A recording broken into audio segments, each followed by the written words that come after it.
Welcome back to our channel.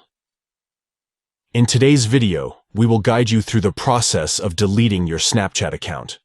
Whether you want to take a break from social media or have decided to move on, deleting your Snapchat account is a straightforward process. Let's dive into the full guide. Step 1.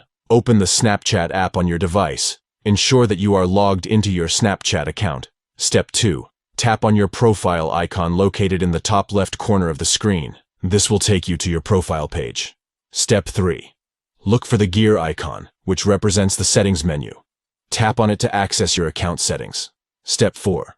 Scroll down until you find the Account Actions section.